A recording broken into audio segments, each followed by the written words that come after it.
I want to give you a quick overview of the one-page business hypothesis and why it exists. The objective of the hypothesis is to force you to make a business plan that quickly and easily communicates your business idea as an actual business, as opposed to a 30-40 page length narrative plan where you can actually avoid answering necessary information and hide behind paragraphs and paragraphs of what you might say is waffle. Where if you want to share your idea with a potential partner, an investor or some other stakeholder, you want to be concise with the idea. And the first thing you'd want to do with the hypothesis is share what we call the before and after story.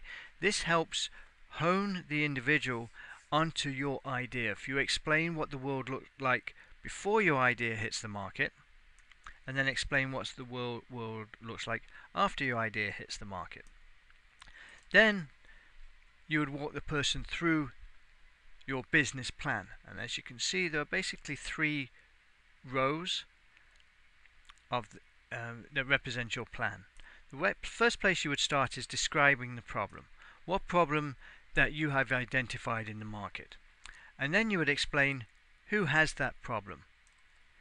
If the individual is interested in knowing more, you can then explain to them the size of the market, which we ask you to define into 3 ways.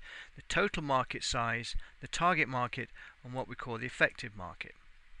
The effective market would be the actual people who are ready, willing, and able to buy your product, which is usually a small portion of the total market size. If the individual is interested in knowing more, you can then talk to them about the competition and the solution, which you need to do roughly at the same time, because you can, if you have a different solution, then you're going to have different types of competitors. Now going forward, once the individual, if they like what they're hearing, they may want to know, well, how you're going to make money. So this is where the revenue section kicks in. So you'd explain to them how the revenue is, and the revenue is based on how the ways you think that you can charge for your product or service, and then you would multiply that with the effective market size.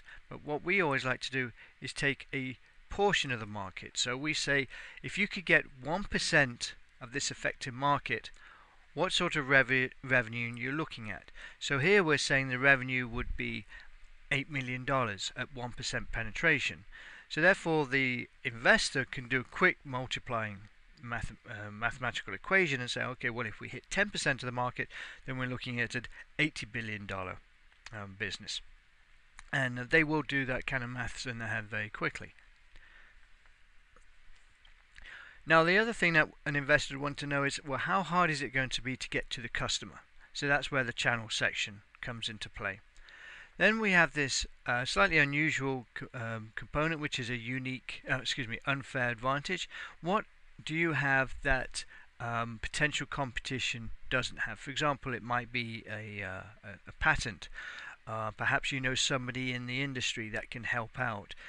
Maybe you have experience in this industry that nobody else has, or you have some secret information that you have acquired or identified in research.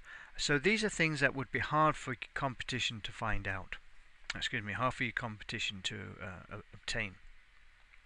Once you've talked through the advantage, the unfair advantage, then you can start talking about what the cost is going to be to get your product or service to market. And the system is designed in a way that somebody such as an investor is asking these questions one by one, and if they're getting checked off, then they move on to the next question.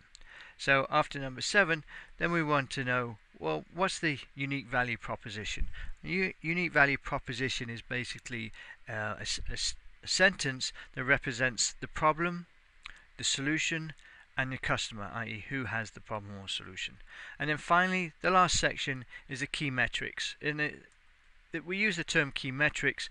You could say it's a glorified checklist or to-do list, but the idea is that as items get completed, they will be struck through, and therefore people can see progress. Because this this hypothesis can be shared with individuals on a view only or on an editing basis. The second page, or page 2, represents the team that you need to build this company, an advisory board that you will want to establish, and then partners outside of the company that you need in order to make your company viable. And such a thing might be if you had a brewery store where you sold kits for brewing, and you sold supplies like hops and yeast and that kind of thing, then you would need partners to such as that, who make hops, who make yeast, etc., etc. So those would be the partners. So that's a quick overview of the hypothesis. It's a very powerful tool. People love it, and we've had tremendous success with it, and we hope you do too. Thanks very much. Bye bye.